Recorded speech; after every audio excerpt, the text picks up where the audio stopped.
आज के वीडियो में हम एक्सप्लोर करेंगे नॉर्वे की कैपिटल ऑस्लो को, वो शहर जहां हर साल दुनिया भर से सबसे विद्वान लोग इकट्ठा होते हैं नोबेल प्राइज सेरेमनी अटेंड करने के लिए। पर ये दुनिया के सबसे एक्सपेंसिव शहरों में भी शामिल है। तो जानेंगे आखिर ये कितना महंगा है और क्यों। लेंगे हमेशा की तरह एक सिटी टूर जिसमें शहर की इंटरेस्टिंग किस्से कहानियों के बारे में जानने को मिलेगा। ऑस्लो में मैं रायन एयर की बजट फ्लाइट में आर्मेनिया से जस्ट 30 यूरोज में पहुंच गया, पर वहां के एयरपोर्ट से सिटी तक का बस सफर मुझे इससे कहीं ज्यादा 60 यूरोज का पड़ा। बस स्टॉप सिटी सेंटर में ही था, जिसके कारण मेरा हॉस्टल वहां से सिर्फ एक शॉर्ट वॉक दूर ही था और मैंने सिटी को एक्सप्लोर करते हुए नाश्ता कैचअप किया और पहुंच गया अपने हॉस्टल, जो हॉस्टल जैसा तो बिल्कुल नहीं था, लग्जरी होटल लग रहा था। तो मुझे मेरा रूम मिल गया finally. This is one of the most spacious and clean hostels you would ever see probably. And देखिए यहाँ से बिल्कुल मस्त स्ट्रीट का व्यू आ रहा है। लोकेशन एकदम सिटी सेंटर में, हर जगह से 2 मिनट का वॉकिंग है। इतना ब्यूटीफुल है। ये एक्चुअली एक होटल ही है, केवल कुछ रूम्स को इन्होंने ऐसे ड्रॉन बना रखा है बिकॉज ऑफ कोर्स हॉस्टल्स यानी कि डॉर्मेटरीज मेक मोर मनी पर रूम। यहाँ पर की कार्ड से ओपन होता है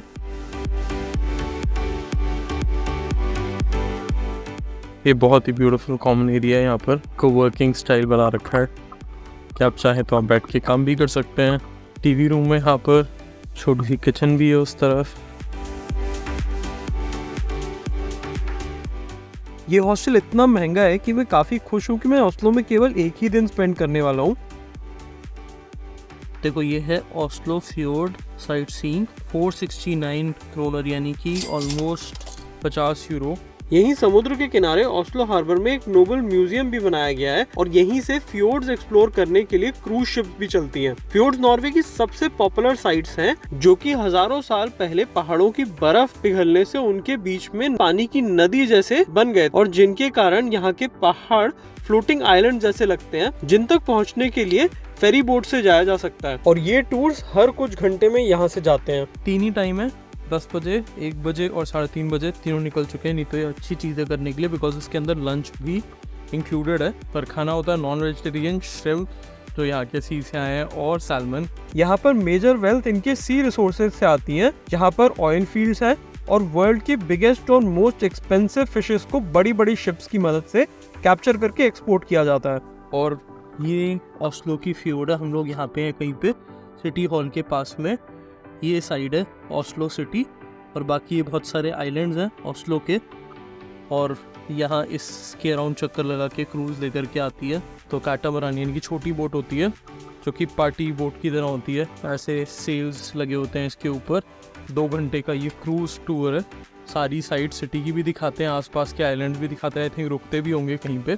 क्रूज पे लाइव म्यूजिक भी होता है, बट कोई बात नहीं, हम नहीं कर सकते। बट हम अभी जाते हैं सुपरमार्केट और देखते हैं यहाँ पर क्या अवेलेबल है सुपरमार्केट में खाने के लिए, बिकॉज भूख बहुत लग रही है। यहाँ पे प्राइसेस भी देखने का मौका मिलेगा, जो कि डेफिनेटली बहुत ज़्यादा एक्सपेंसिव होने वाले हैं बाकी किसी भी जगह से, even in continental Europe.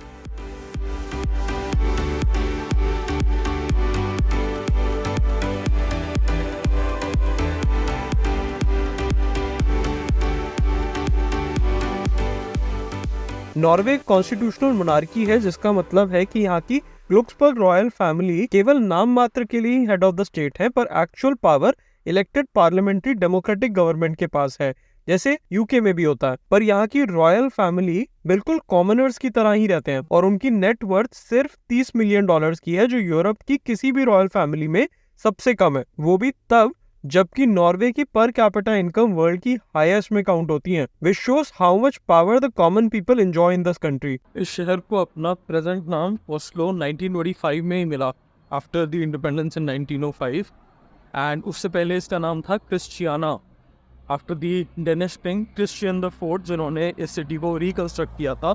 Dynamite के आविष्कारक एल्फ्रेड नोबल अपनी डिस्कवरी के पोटेंशियल नेगेटिव यूज से इतना दुखी थे कि उन्होंने अपनी पूरी वेल्थ मरने से पहले नोबल फाउंडेशन को दान दे दी, और पीस और ह्यूमन प्रोग्रेस को प्रमोट करने वाले साइंटिस्ट और पॉलिटिशियंस को हर साल अवार्ड करने की जिम्मेदारी स्ट्रेंजली उन्होंने खुद स्वीडिश होकर भी नॉर्वेजियन पार्लियामेंट को सौंप दी, क्योंकि उन्हें इनकी फेयरनेस पे शायद बहुत भरोसा था।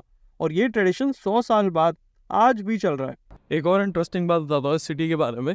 इवन दो ये शहर इतना एक्सपेंसिव है, यहाँ कोई मिनिमम वेजेस नहीं है by law, but minimum suggested wages है जो कि है रफली 20 यूरोस पर आवर। यानी कि आप कोई भी काम करेंगे, क्लीनिंग से लेके रिसेप्शनिस्ट से लेके या कुछ भी, और मिनिमम आपको 20 यूरोस पर आवर मिलेंगे ही मिलेंगे। यहाँ इनकम ही नहीं, टैक्सेस भी वर्ल्ड के हाईएस्ट हैं, दे गो अप टू 60%। जी हाँ, इतने हाई टैक्सेस। और यहाँ पे जो टैक्सेस हैं वो प्रोग्रेसिव है, मतलब आप जितना ज़्यादा इनकम आपकी होगी उतने ज़्यादा आपके टैक्सेस होंगे। कार्स और अल्कोहल पे यहाँ पे स्पेशली बहुत ज़्यादा टैक्स है, पर इलेक्ट्रिक कार्स पे कोई भी टैक्स नहीं, किसी भी तरीके का टैक्स नहीं है। पर उन्हें पे करने के बाद you are assured of the highest level of education and health care for free, as well as job security and retirement and unemployment benefits which are very very generous. और इसीलिए नॉर्वे कंसिस्टेंटली हर survey में world की highest standards of living की country में सबसे ऊपर में गिना जाता है। यहाँ का एजुकेशन सिस्टम वर्ल्ड के बेस्ट एजुकेशन मॉडल में माना जाता है, और यहाँ बच्चे अर्ली स्कूलिंग में बुक्स और होमवर्क की जगह गेम्स के थ्रू, एक्सपीरियंशियल लर्निंग के थ्रू सीखते हैं। और शायद यही रीजन है कि 55 लाख की कुल आबादी वाले इस देश ने 14 नोबेल प्राइज जीते हैं।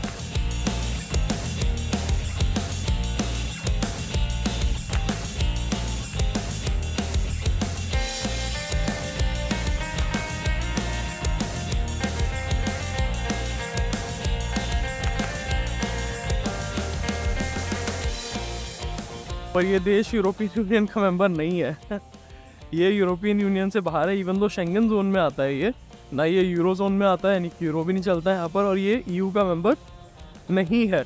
यहाँ पे टैक्सी में चलती है ये मर्सिडीज ऑस्लो टैक्सी। इस चर्च को बोलते हैं ऑस्लो डोमकिर्क चर्च। यहाँ पर सारे स्टेट रिलीजियस इवेंट्स जो होते हैं, यानी कि गवर्नमेंट से रिलेटेड जो भी रिलीजियस क्रिश्चियन इवेंट्स होते हैं वो सब यहाँ पर होते हैं। जैसे मान लो क्रिश्चियनिटी में सबसे बड़ा जो फेस्टिवल है वो हो गया क्रिसमस, तो गवर्नमेंट की तरफ से जो सेलिब्रेशन होगा क्रिसमस का वो यहाँ पर होगा।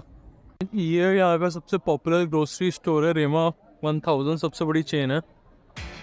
तो चलते देखते हैं क्या मिलता है। अरे वाह, यहाँ पे रोटी भी मिल रही है, प्राइस नहीं लिखा हुआ रोटी का कहीं पे भी। इन्हें करीब 2.5 यूरो के किलो, मतलब अगर इंडियन करेंसी में लगाओगे तो वह 200 रुपये के भी ऊपर का केला है पर किलो। ये एक क्रोसॉ है 17 डॉलर का, यानी कि ऑलमोस्ट 1.5 यूरो का, रफली 1.5 से ज़्यादा का, यानी कि करीब करीब 120 रुपये का एक क्रोसॉ। मैंने सैलेड का ये बॉक्स ले लिया है। यहाँ पे टिक्का मसाला सॉस भी मिल रही है 33 क्रोना, यानी कि 3.5 यूरो के बराबर लगभग, और कोरमा सॉस भी मिल रही है। वाह। और यहाँ ये बासमती राइस है 32 क्रोना के।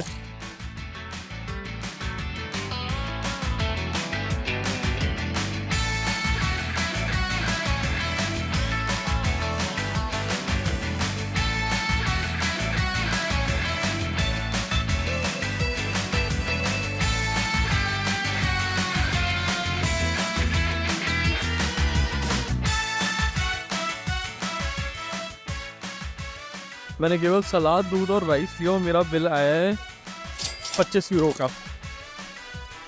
इतना एक्सपेंसिव है यहाँ। बिल के यहाँ पे 3 यूरो का मिल के 3.5 यूरो का रादर। पेट्रोल की यहाँ पर ऑलमोस्ट 3.25 यूरो का 1 लीटर पेट्रोल है। तो कैशियर थे सुपरमार्केट में, वो भी पाकिस्तानी थे, और वो बता रहे थे काफ़ी सारे इंडियन और पाकिस्तानी लोग हैं यहाँ पर। दिखाई नहीं दे रहे मुझे सिटी सेंटर में तो एटलीस्ट उतना, बट वगैरह है काफ़ी यहाँ पर, इसीलिए इतनी सारी ग्रोसरी भी इंडियन अवेलेबल थी। टिक्का मसाला और व्हाटएवर सब कुछ अवेलेबल था। कुक्ड भी, रेडी टू ईट भी अवेलेबल था इंडियन फूड, और इंडियन रेस्टोरेंट्स तो मैंने बताया था कि बहुत सारे हैं यहाँ पर।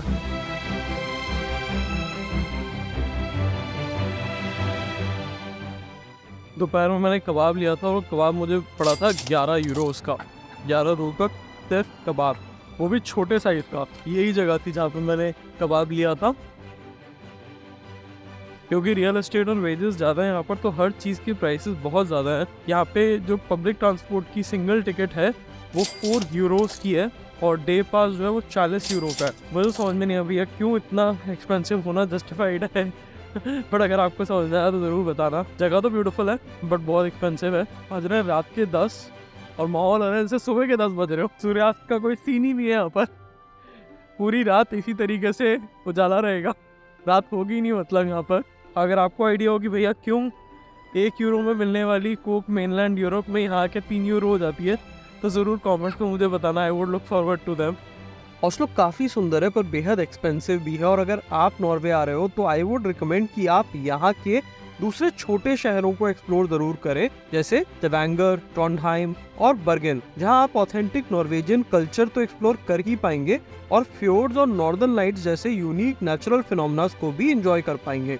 And probably it will be lighter on your pocket as well. पर आप अगर किसी कारण से नहीं भी जा सकते तो मैं तो हूं ही ना, तो जुड़े रहिए और देखते रहिए Akshay discovers the world as we discover different places and cultures together on this trip around the world.